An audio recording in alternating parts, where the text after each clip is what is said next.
میں نے جس آیت کریمہ کی تلاوت سے اپنے آپ کو مشرف کیا، آپ حضرات کو بھی اس کا ترجمہ اور دروس مستفادہ سماعت کرنے سے پہلے ہم اور آپ مل کر ساری کائنات کی مرکزی عقیدت حضور صلی اللہ تعالی علیہ وسلم کی بارگاہ اقدس میں درود شریف کا نذرانہ پیش کریں۔ اللہم صلی وسلم وبارک وزد علی النبی الکریم وعلی آلہ واصحابہ واتباعہ اجمعین۔ یقیناً لائق کی مبارکباد ہیں وہ حضرات جنہوں نے اتنا عظیم الشان یہ اہتمام کیا۔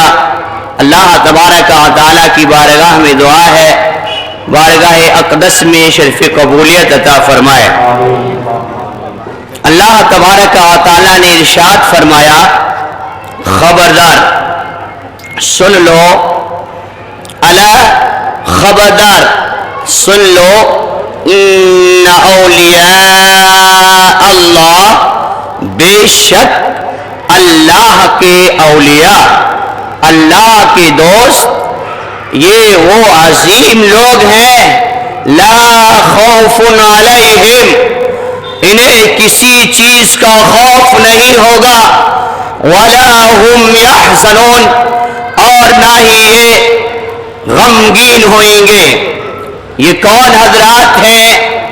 الذین آمنوا، جو کہ ایمان لے کر آئے اور ایمان کی حفاظت کیے، وَكَانُوا يَتَّقُونَ، اور یہ عظیم ہستیاں اللہ تبارک و تعالیٰ سے ڈرتے رہتے تھے، ڈرنے والی شخصیات تھے۔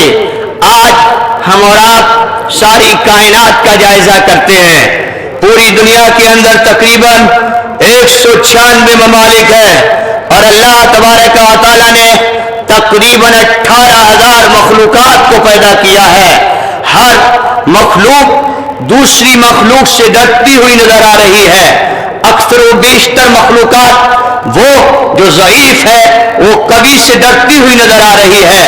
ہر مخلوق دوسری مخلوق سے ڈرتی ہوئی نظر آ رہی ہے، لیکن ایک مخلوق جس کو اللہ نے پیدا کیا وہ انسان ہے، اور انسانوں میں وہ طبقہ اور وہ گروہ جس کو کہ کسی کا ڈر نہیں ہے، وہ جماعت اللہ والوں کی جماعت ہے، اولیاء اللہ کی جماعت ہے، جس کو کسی کا خوف نہیں ہے، جس کو کسی کا ڈر نہیں ہے۔ الا ان اولیاء اللہ لا خوف علیہم ولا هم یحزنون، خبردار اللہ کے ولیوں کو نہ کسی کا خوف ہوتا ہے اور نہ ہی وہ کسی شے کے فوت ہونے پر غم کرتے ہیں، نہ حزن و ملال کرتے ہیں۔ اس کا کاز کیا ہے؟ اس کا سبب کیا ہے؟ اس کی علت اساسیہ کیا ہے؟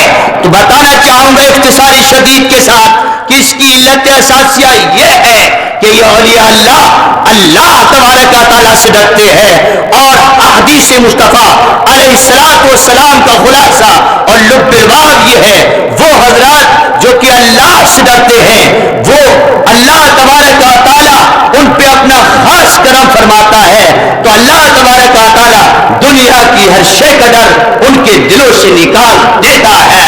اور وہ لوگ جو اللہ سے نہیں ڈرتے ہیں، اللہ تبارک و تعالیٰ کے علاوہ یعنی جو اللہ سے نہیں ڈرتے ہیں وہ اللہ تبارک و تعالیٰ کے علاوہ یعنی ہر مخلوقات سے ڈرتے رہتے ہیں۔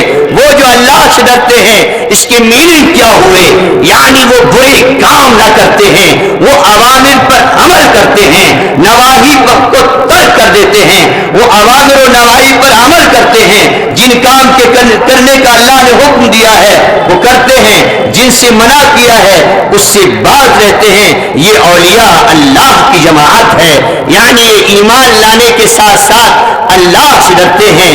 اللہ تبارک و تعالیٰ نے دوسرے مقام پر ارشاد فرمایا، وہ حضرات جو ایمان لے کر آئے اور اچھے کام کیے، ان الذین آمنوا وعملوا الصالحات لهم جنات تجری من تحتها الانہار ذلك الفوز الکبیر۔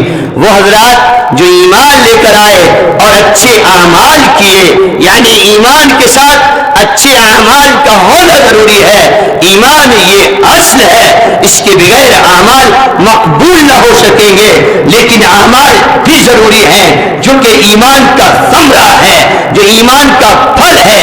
ایمان بڑھتا اور کم ہوتا ہے، یعنی ایمان بڑھتا رہتا ہے جب انسان اچھے اعمال کرتا ہے۔ اچھے اعمال جتنے زیادہ کرے گا ایمان اتنا ہی زیادہ بڑھتا رہتا ہے۔ یہ وہ عظیم شخصیات ہیں جو اپنے ایمان کی حفاظت کرتے ہیں اور اچھے اعمال کرتے ہیں۔ آج انسان یہ سوچ رہا ہے کامیابی اس چیز کا نام ہے کہ میں اپنے بنگلوں کو بنا لوں، بہت سارے پیسے کو جمع کر لوں، لیکن نہیں، کامیابی اس چیز کا نام نہیں ہے، بلکہ اس چیز کا نام کامیابی نہیں ہے۔ وہ کیوں؟ وہ اس لیے کہ یہ سارے ہیرے جواہرات، یہ موتی، یہ لولو، یہ مرجان، یہ فانی ہیں۔ جو بھی کچھ دنیا کے اندر ہے یہ متاع قلیل ہے، یہ تھوڑا سا سامان ہے، آخرت کے مقابلے میں یہ تھوڑا سا سامان ہے۔ اللہ ارشاد فرماتا ہے یہ تھوڑا سا سامان ہے جو اللہ کے پاس ہے، وہ باقی رہنے والا ہے۔ یقیناً بڑا خزانہ اور بڑی کامیابی یہ ہے انسان کے لیے جو ایمان لائے اور اچھے اعمال کرے۔ اللہ ارشاد فرماتا ہے بڑی کامیابی یہ ہے کہ انسان ایمان لائے اور ایمان لانے کے بعد میں وہ اچھے اعمال کرتا رہے۔ ان الذین آمنوا وعملوا الصالحات، وہ جو ایمان لے کر آئے اور اچھے کام کیے، لہم جنات، ان کے نیچے ایک جنت نہیں ہے بلکہ جنات ہیں۔ کیا کنڈیشن ہے اس کی؟ جنات تجری من تحتها الانہار، ان کے نیچے جنتیں ہیں جن کے نیچے سے نہریں جاری و ساری ہیں، اور یہ ہمیشہ ہمیشہ کی نہریں ہیں، اور یہی تو بڑی کامیابی ہے۔ ذالک الفوز الکبیر، اور یہی تو بڑی کامیابی ہے۔ بڑی کامیابی یہ ہے کہ انسان اللہ سے ڈرتا رہے، اعمال صالحہ کرتا رہے، اور اللہ تبارک و تعالیٰ کے ڈر کی وجہ سے اللہ تبارک و تعالیٰ انہیں اپنا اولیاء بنا لیتا ہے، اپنا ولی بنا لیتا ہے، اور ولیوں کو کسی کا ڈر نہیں ہوتا، کسی کا خوف نہیں ہوتا، اور انہیں اولیاء اللہ میں سے ایک عظیم شخصیت محبوب سبحانی قطب ربانی شیخ عبد القادر جیلانی رضی اللہ تبارک و تعالیٰ عنہ کی ذات اقدس ہے، جن کی پیدائش 470 ہجری میں ہوئی، اور انہوں نے رشد و ہدایت کے کام کیے۔ لاکھوں کروڑوں بے شمار لوگ آپ کے واسطے سے رشد و ہدایت پائے اور صراط مستقیم پر گامزن ہوئے، اور آپ شب و روز عبادات کرتے رہے، جنگلوں میں جاتے رہے، ذکر و اذکار کرتے رہے، اوراد و وظائف کرتے رہے، شیاطین بھی بہکانے کی کوشش کرتے رہے۔ کبھی چنگاریاں آپ کے سامنے آتی تھی تو غیر سے آواز آتی تھی، غیر سے ندا آتی تھی، اے عبد القادر ڈرنے کا نہیں، ان سے مقابلہ کرو، ہم تمہاری مدد کرنے والے ہیں۔ شیخ عبد القادر جیلانی رضی اللہ تعالی عنہ کی ذات اقدس ہے، جو اللہ کی راہ میں کوششیں کرتے ہیں اللہ ان کی مدد کرتا ہے۔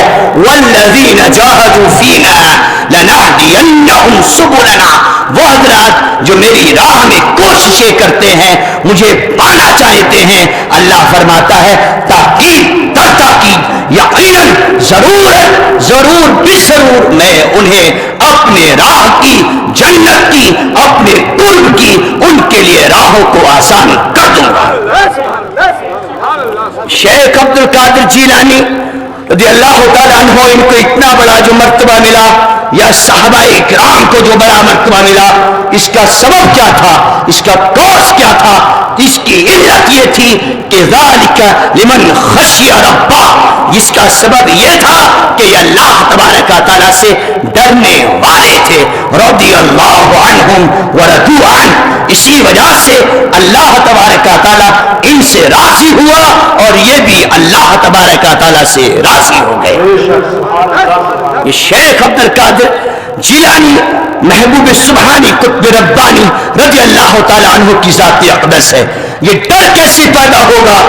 ڈر بغیر علم کے کیسے پیدا ہو جائے گا؟ بغیر علم کے آپ کو اور ہمیں حلال و حرام سمجھ میں نہ آئے گا. جب حلال و حرام سمجھ میں نہ آئے گا تو انسان اٹھ کر بچوں سے فتویٰ دے گا. یہ آخری وقت چل رہا ہے, قیامت بہت زیادہ قریب ہے. حدیث مصطفیٰ میں آیا ہے کہ لوگ گمراہ ہوئیں گے, ان ایجوکیٹڈ لوگ اور یعنی ان ایجوکیٹڈ لوگ جو کہ ادھورے تعلیم یافتہ ہیں, یہ بڑی بڑی پوسٹ کو پالیں گے اور بڑے بڑے مناصب کو سنبھالیں گے. بڑے بڑے مناصب کی ذمہ داریاں انہیں دے دی جائیں گی, جس کی وجہ سے لوگ اس سے فتویٰ معلوم کریں گے. تو پہلے سے یہ ان ایجوکیٹڈ تھے, تعلیم یافتہ نہیں تھے, لہذا ان سے سوال کیا جائے گا, فتویٰ معلوم کیا جائے گا. اپنے ذہن سے کہیں گے ہاں یہ تو جائز لگ رہا ہے, ہاں اس کے بارے میں کیا کہنا ہے مفتی صاحب, ہاں ارے یہ مجھ کو یہ ناجائز ہے. اٹھ کر بچوں سے فتویٰ دیں گے تو کئی مرتبہ حلال کو حرام کریں گے. جس کو اللہ نے حلال کیا تھا اس کو حرام کریں گے, اور جس کو حرام کیا تھا اس کو حلال کر دیں گے. تو اللہ تبارک و تعالیٰ کے قوانین کو جو حرام کرتا ہے اس کو حلال کریں گے, جو حرام کرتا ہے اس کو حرام کریں گے. خود بھی گمراہ ہوئیں گے, جو ان سے معلوم کریں گے وہ بھی گمراہ ہو جائیں گے. علم کے بغیر انسان کے اندر ڈر پیدا ہو یہ بہت مشکل ہے. شیخ عبد القادر جیلانی رضی اللہ تعالیٰ عنہ کی عمر شریف اس وقت 18 سال کی تھی جبکہ اپنے گاؤں اور اپنے شہر کو چھوڑا تھا اور بغداد کی سرزمین پر پہنچے تھے. جامعہ نظامیہ میں علم دین کو حاصل کرنے کے لیے والد کا بھی ہو چکا تھا انتقال. ماں نے سمجھ لیا تھا یہ میرا بیٹا مجھ سے آخری بار مل رہا ہے, لیکن میرا ان سے دور رہنا اور دور رہنا میں اس کو برداشت کر سکتی ہوں, لیکن یہ علم سے دور رہے, علم سے کوڑا رہے اور علمی میدان میں یہ بلندی حاصل نہ کر سکے, مجھے یہ برداشت نہیں ہے. غوث اعظم رضی اللہ تعالیٰ عنہ کی والدہ نے اجازت دے دیا اور غوث اعظم علم دین حاصل کرنے کے لیے پہنچے. شب و روز محنت کیے, راستے میں بھی آپ نے بہت سارے لوگوں کو رشد و ہدایت کا پیغام پہنچایا اور پورے قافلے نے آپ کے ہاتھ پر توبہ کیا, مذہب اسلام میں صحیح معنی میں داخل ہوا. جو گنڈے تھے, جو ڈاکو تھے, اللہ کے ولی کی نگاہ کرم پر پڑتی ہے تو اللہ تبارک و تعالیٰ انہیں ان گنڈوں کو, ان ڈاکوؤں کو اور رہزنوں کو رہبر بنا دیتا ہے, اولیاء بنا دیتا ہے. نگاہ ولی میں وہ تاثیر دیکھی, بدلتی ہزاروں کی تقدیر دیکھی. یہ ہے شیخ عبد القادر جیلانی. یہ ڈر پیدا کیسے ہوگا؟ علم کے بغیر ڈر کیسے پیدا ہو سکتا ہے؟ ممکن نہیں, بہت مشکل ہے. میرے دوستو, غوث اعظم نے علم کو حاصل کیا اور میں آپ سے عرض کرنا چاہوں اللہ تبارک و تعالیٰ نے سب سے پہلی آیت کریمہ اور سورہ کو جو حاصل کیا وہ سورہ وہ لفظ اقرا ہے. اقرا بسم ربک الذی خلق, ریڈ کیجئے پلیز, ریڈ آپ پڑھیے, آپ ریڈ کیجئے اپنے رب کے نام سے جس نے کہ تمہیں پیدا کیا ہے. یہ ہمیں دعوت سخن دیتا ہے کہ ہم علم کو حاصل کریں.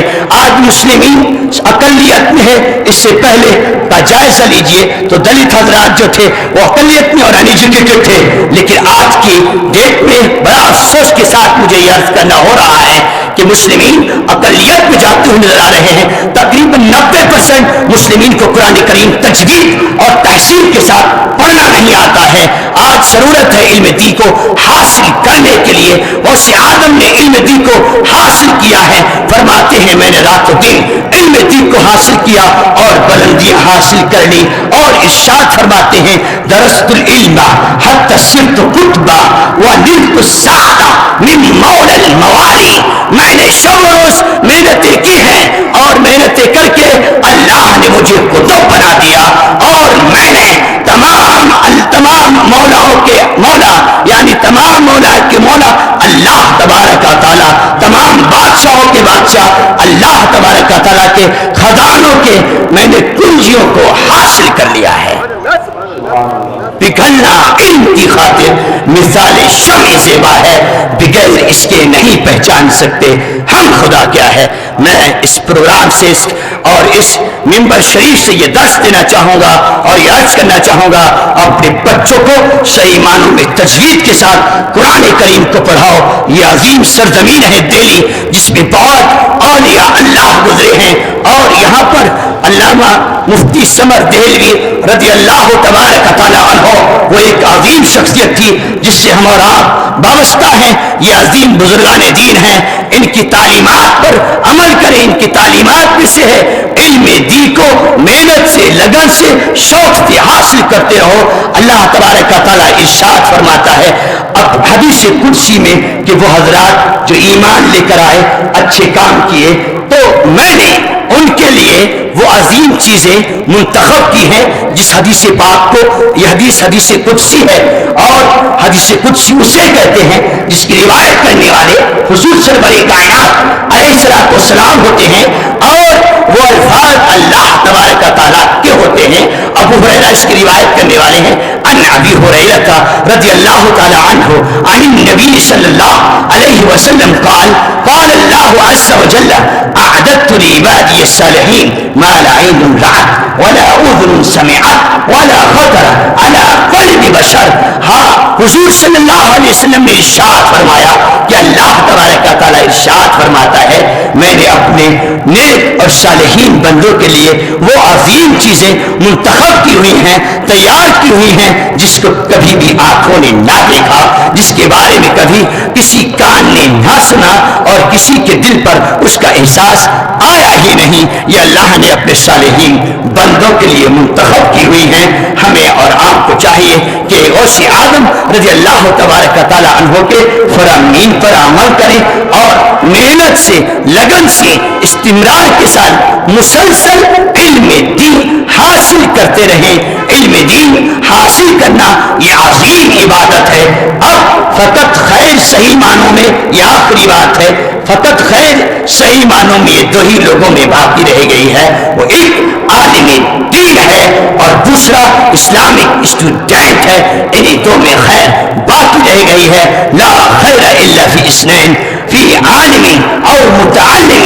فقط خیر اور بھلائی صحیح معنوں میں دو ہی لوگوں میں رہ گئی ہے، ایک عالم دین ہے اور دوسرا وہ اسلامک اسٹوڈنٹ ہے۔ یعنی اس سے منع نہیں کیا جا رہا ہے کہ خیر دوسروں میں نہیں ہے، لیکن صحیح معنوں میں خیر انہی کے اندر موجود ہے۔ جیسے کہ اللہ تبارک تعالیٰ نے ایک مقام پر فرمایا کہ اللہ تبارک تعالیٰ سے ڈرنے والے بندے اس کے بندوں میں علماء اکرام ہی ہیں، حالانکہ دوسرے بندے بھی اللہ سے ڈرتے ہیں جو علماء اکرام سے جائن ہوتے ہیں، ان کی تعلیمات پر عمل کرتے ہیں۔ تو خیر اب دو ہی لوگوں میں باقی ہے، ایک عالم دین، دوسرا جو ہے اسلامک اسٹوڈنٹ، ایک اسلامک ٹیچر، دوسرا اسلامک جو ہے اسٹوڈنٹ، جو کہ ہر انسان پیسے اور اپنے مال کو کمانے کی لگا ہے، لیکن عالم ربانی جو ہوتا ہے وہ ہزاروں لاکھوں کی جاب کو ٹھوکر مار کے شریعت اسلامیہ کی خدمت کرتا ہے، وہ صرف اس لیے کہ خیرکم من تعلم القرآن وعلم۔ آپ میں بہترین وہ ہے جو قرآن کو سیکھتا ہے اور دوسروں کو سکھاتا ہے۔ دوسری روایت میں آیا خیرکم من قرأ القرآن واقرأ۔ آپ میں بہترین وہ ہے جو قرآن کریم کو پڑھتا ہے اور دوسروں کو پڑھاتا ہے۔ اللہ تبارک تعالیٰ کی بارگاہ میں دعا ہے ہم سب کو صحیح معنوں میں سیرت مصطفیٰ صلی اللہ علیہ وسلم اور غوث اعظم رضی اللہ تعالیٰ عنہ کے فرامین پر عمل کرنے کی توفیق عطا فرمائے، علم دین کو حاصل کرنے اور اس پر عمل کرنے کی توفیق عطا فرمائے۔ استغفر اللہ لی ولکم وجزاکم اللہ خیرا علی حسن استماعکم، شکرا لکم، والسلام علیکم ورحمۃ اللہ وبرکاتہ۔